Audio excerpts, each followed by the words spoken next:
नमस्कार, आवाज समाचार देख रहे हैं आप और आपके साथ मैं हूं स्मिता रिशाल। वक्त हो गया 4 बजे की तमाम अहम और बड़ी खबरों का, जिस पर करेंगे नजर। लेकिन उससे पहले नजर इस वक्त की हेडलाइंस पर।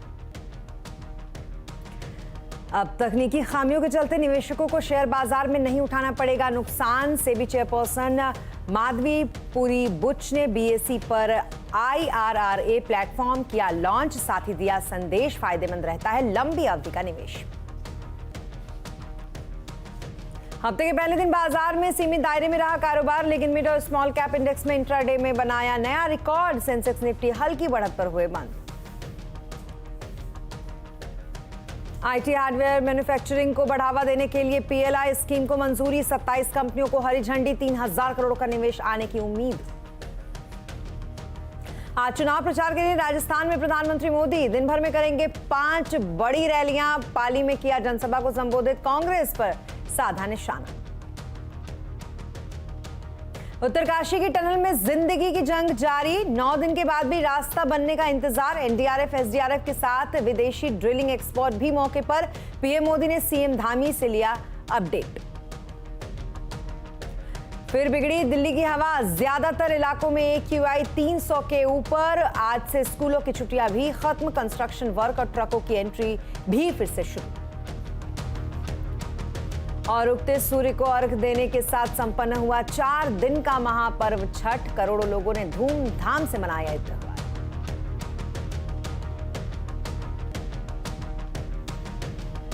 और खबरों की शुरुआत करेंगे एक ऐसी खबर के साथ जो आपको यानी कि निवेशकों ट्रेडिंग के दौरान होने वाले जो टेक्निकल ग्लिच होते हैं उनसे नुकसान से बचाएगी। खबर यह है कि शेयर बाजार में ट्रेडर्स और आम कारोबारियों को अब तकनीकी खामियों के चलते नुकसान नहीं उठाना पड़ेगा। आज सेबी चेयरपर्सन माधवी पुरी बुच ने BSE और IRRA प्लेटफॉर्म लॉन्च किया है और इस दौरान बुच ने कहा कि इस प्लेटफॉर्म के लॉन्च होने से निवेशकों को काफी राहत मिलेगी।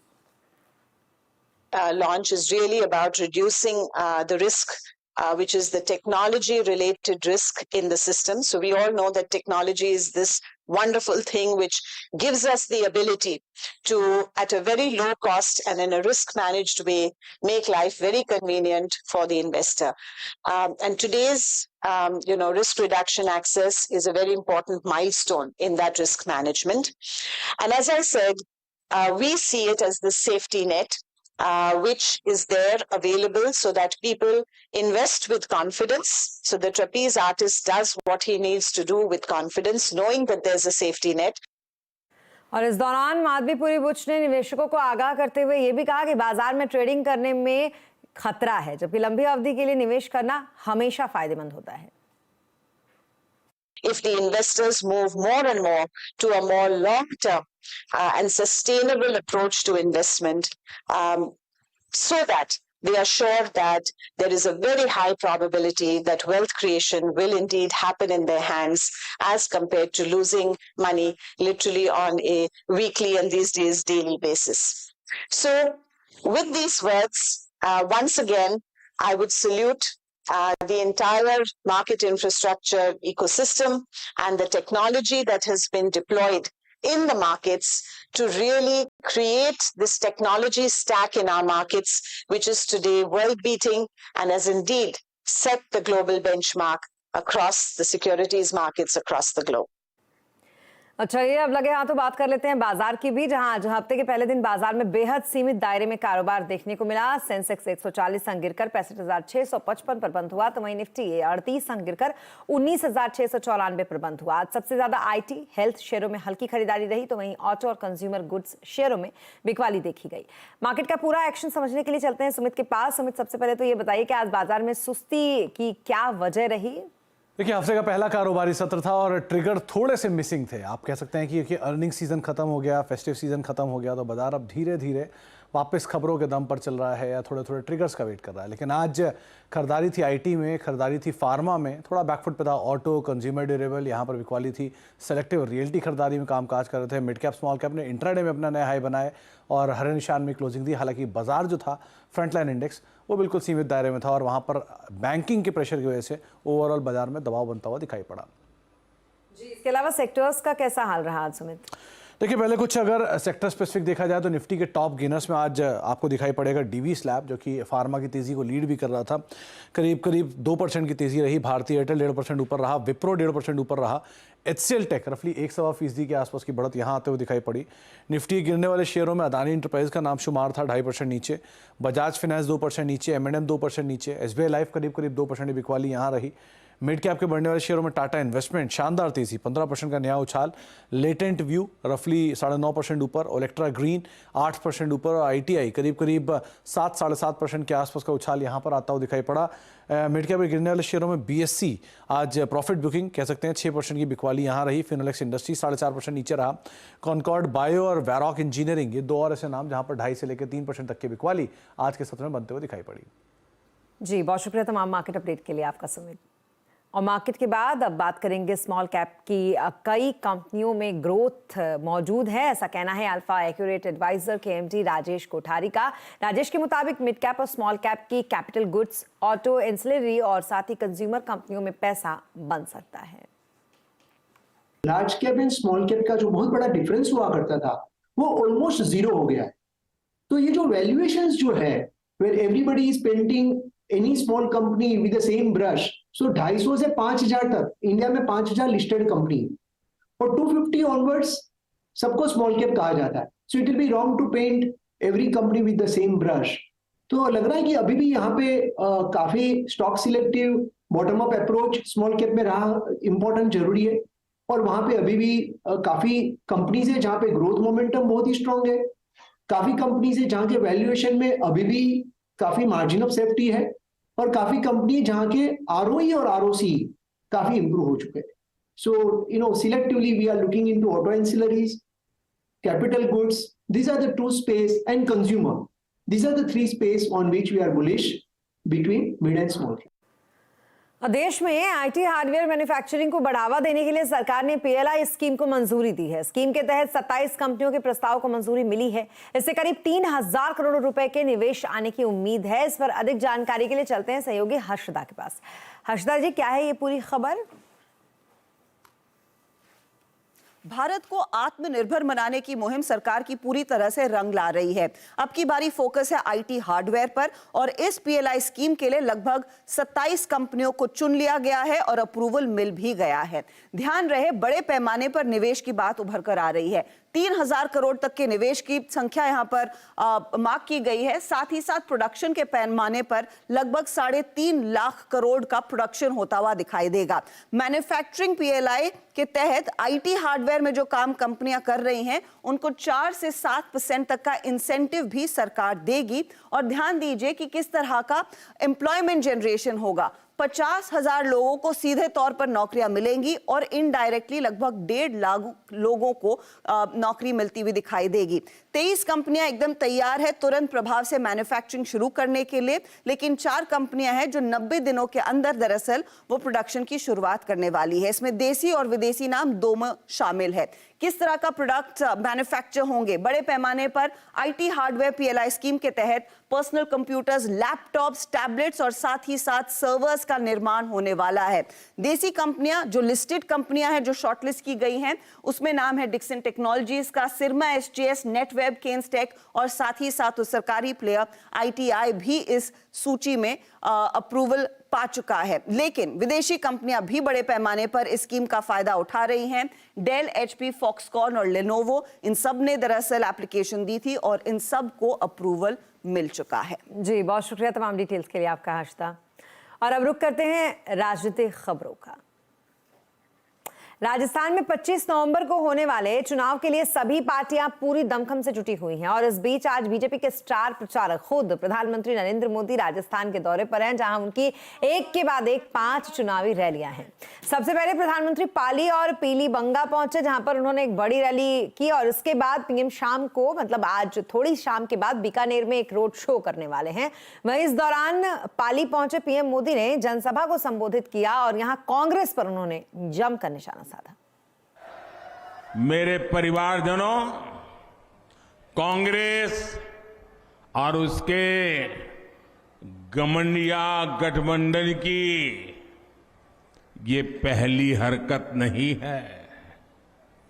सनातन को लेकर इन्होंने क्या क्या कहा है, ये पूरे देश ने देखा है। मेरी माताएं बहनों ने तो बहुत आक्रोश व्यक्त किया है। कांग्रेस और उसके साथी सनातन को खत्म करने का ऐलान कर रहे हैं, और सनातन को खत्म करने का मतलब है राजस्थान की संस्कृति को खत्म करना। और 5 राज्यों के विधानसभा चुनाव खत्म होने में कुछ ही दिन बचे हैं। इन राज्यों में कैसा है अब तक का माहौल, कौन मारेगा बाजी, 2024 के लोकसभा चुनाव के लिए क्या मिल रही है सिग्नल, आज चुनाव अड्डा में इसी पर करेंगे बड़ी चर्चा शाम 7:57। और अब बात उत्तरकाशी टनल हादसे की, जिसका आज 9वां दिन है और अब तक टनल में 41 मजदूरों को निकाला नहीं जा सका है। एनडीआरएफ, एसडीआरएफ समेत विदेशी कंपनियां लगातार रेस्क्यू ऑपरेशन में जुटी हुई हैं, लेकिन ड्रिलिंग के दौरान मलबा धंसने के कारण अब तक सफलता हाथ नहीं लगी है, जिसके चलते राहत बचाव की टीम एक पाइप के जरिए खाने की चीजें और दवाइयां मजदूरों तक पहुंचा रही है, ताकि घबराहट और रोशनी ना होने की वजह से मजदूरों की तबीयत ना खराब हो। तो वहीं प्रधानमंत्री मोदी ने सीएम धामी से फोन पर बातचीत की है, रेस्क्यू ऑपरेशन की जानकारी पीएम ने ली। इस दौरान उन्होंने टनल में फंसे मजदूरों का मनोबल बनाए रखने की भी बात कही है। वहीं अंतर्राष्ट्रीय टनलिंग विशेषज्ञ अर्नाल्डो डिक्स का उत्तरकाशी वो पहुंच चुके हैं। उन्होंने निरीक्षण करने के बाद कहा कि सुरंग के ऊपर ड्रिलिंग के लिए जगह चुन ली गई है और 2 से 3 दिन में ये काम पूरा हो जाने की उम्मीद भी है। We're in the Himalayas. Right. Building a tunnel through this is extremely difficult. So rescuing is also extremely difficult. But we're going to get the 41 men out. We're going to make sure no rescuers get hurt in the process. और इधर tunnelling expert जो हैं, उनके द्वारा tunnel पर drilling के लिए स्थान चुन लिया गया है, जिस पर लाल रंग के झंडे लगाए गए हैं, ताकि जो काम है वो काफी तेजी के साथ यहाँ पर शुरू किया जा सके। इसका जायजा लिया हमारी संवाददाता प्रियंका कंडपाल ने। इस वक्त हमारी मौजूदगी उस जगह पर है जहां पर उत्तरकाशी टनल में फंसे 41 मजदूरों को निकालने के लिए वर्टिकल ड्रिलिंग की जाएगी। ये वो जगह है जिसको फाइनलाइज किया गया है। यहाँ पर एनडीआरएफ की मौजूदगी भी आपको नजर आ रही है, और साथ ही मैं आपको दिखाऊं कि ये पूरी जगह को किस वजह से चूज किया गया है। तो आप देखेंगे यहाँ पर, देखिए 2 लाल झंडे लगे हैं जिससे मार्किंग की गई है कि ये जगह फाइनलाइज है। अब जरा पत्थरों पर अगर आप देखें तो यहाँ पर आपको एरोस के निशान बने हुए नजर आएंगे। ऊपर पत्थर में देखें, आप उसके बगल वाले पत्थर में देखें, ये यहाँ पर आपको नजर आएगा, ये पेंट से एरो बना हुआ है। इस पत्थर पर आप देखिए ये एरो बना हुआ है, और इसी तरीके से पूरी जगह पर एरो बना हुआ है।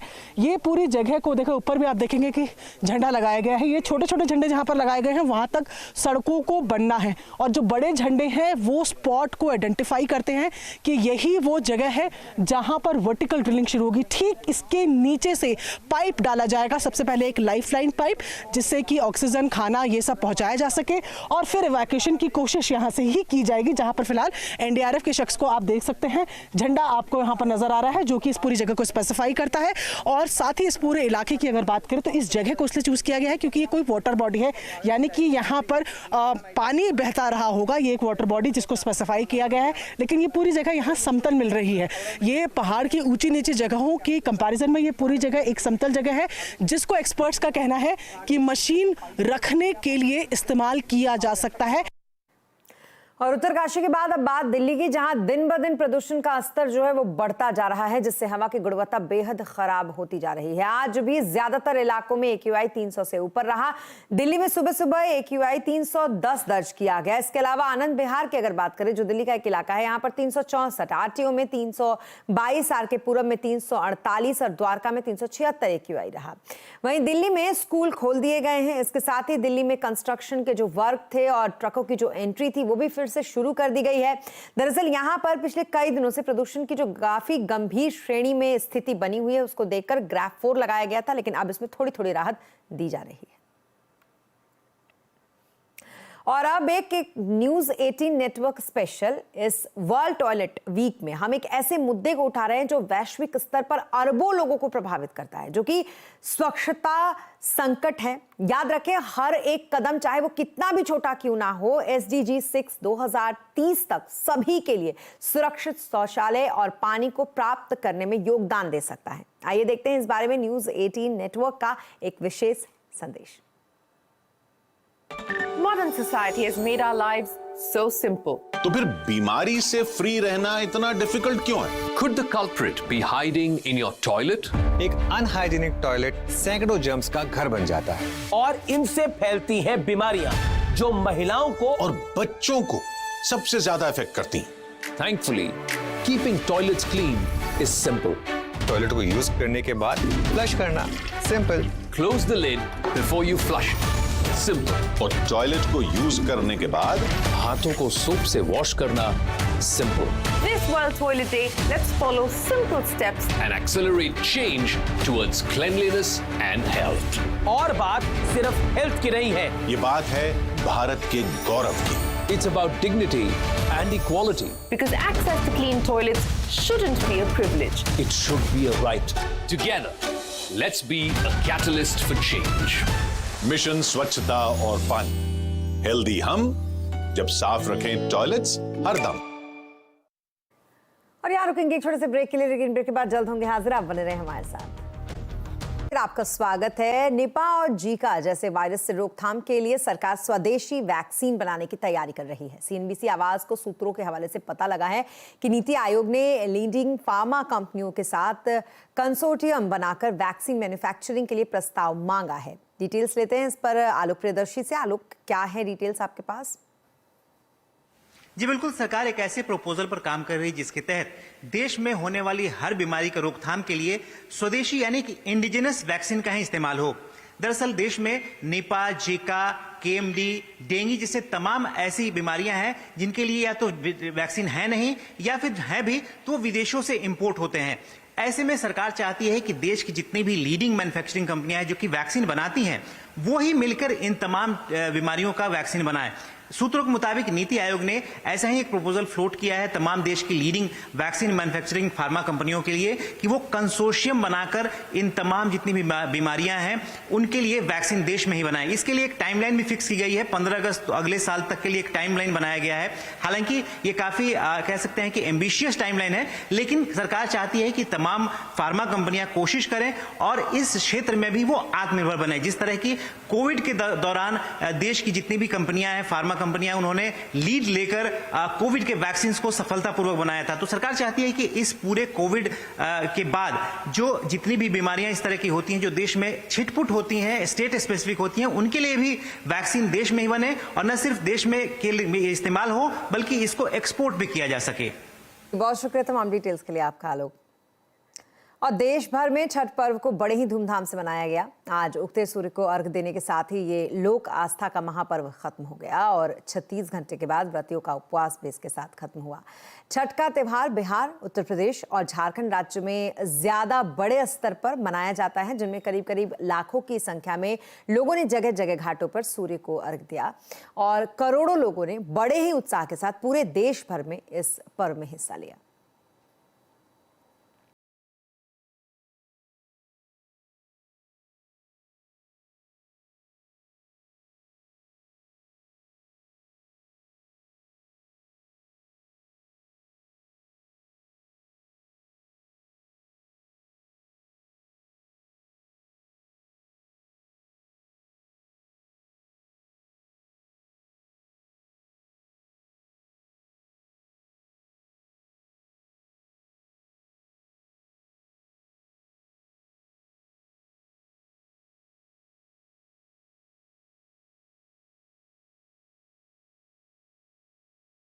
व्यक्ति को अंदर ही अंदर खत्म करने लगता है। जी हाँ, WHO ने चेताया है कि अकेलापन एक दिन में 15 सिगरेट पीने जितना खतरनाक है। तो कैसे करें अकेलेपन से डील? कंज्यूमर अड्डा में इसी पर करेंगे चर्चा शाम 5:57 पर।